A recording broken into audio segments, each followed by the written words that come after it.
स्वयंपाक रेसिपीमध्ये आपल्या सर्वांचं अगदी मनापासून स्वागत आहे। आजच्या व्हिडिओमध्ये आपण आरोग्याच्या दृष्टीने अतिशय महत्त्वाच्या अशा टिप्स पाहणार आहोत। जळजळ कमी करण्यासाठी, त्वचेचे विकार टाळण्यासाठी, त्याचबरोबर निरोगी राहण्यासाठी चुकीचे आणि विसंगत अन्न कसं टाळायचं आहे हे आपण आजच्या व्हिडिओमध्ये पाहणार आहोत।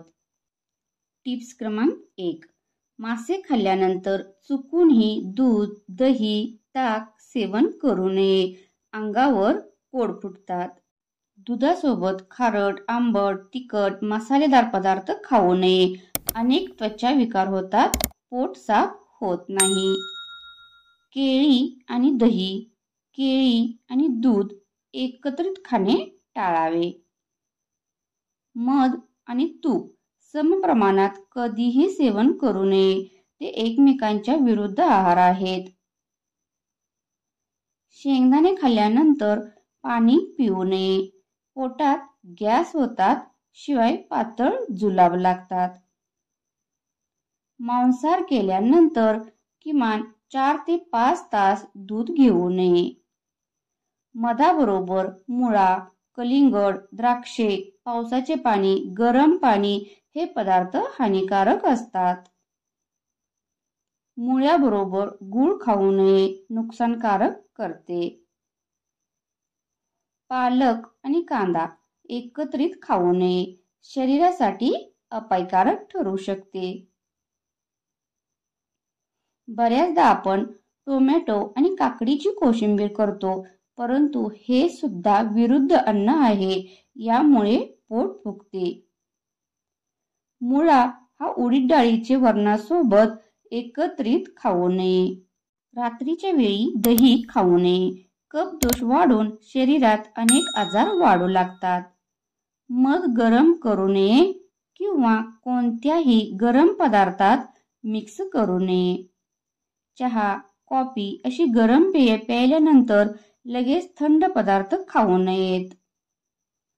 नाश्ता किंवा जेवण केल्यानंतर लगेच आंघोळ करू नये, खाल्लेले व्यवस्थित पचत नाही। कुळीथ म्हणजेच हुलगा, उडीद, पावटा, कच्चा मुळा यांच्या सोबत दूध घेतल्याने कुष्ठरोग होण्याचा धोका वाढतो। आंबा वगळता दूध कोणत्याही फळासोबत मिक्स करू नये। दही कधीही गरम करू नये किंवा गरम पदार्थांमध्ये मिक्स करू नये। खिचडी सोबत दूध किंवा दही खाऊ नये। दुधासोबत हिंग आणि खिचडी खाऊ नये। फणस खाल्ल्यानंतर विड्याचे पान खाणे धोकादायक ठरते। कलिंगड खाल्ल्यानंतर थंड पाणी पिऊ नये, तसेच पुदिना सेवन करू नये। तुपासोबत थंड दूध, थंड पाणी, अल्कोहोल घेणे आरोग्यास हानिकारक ठरू शकते।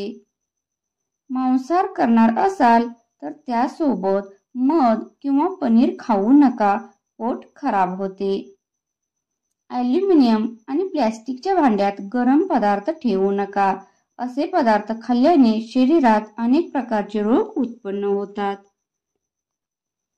कमेंट करून कळवा तुम्हाला आजचा व्हिडिओ कसा वाटला। व्हिडिओ शेवटपर्यंत वॉच केल्याबद्दल मनापासून धन्यवाद। चला भेटू नेक्स्ट व्हिडिओमध्ये।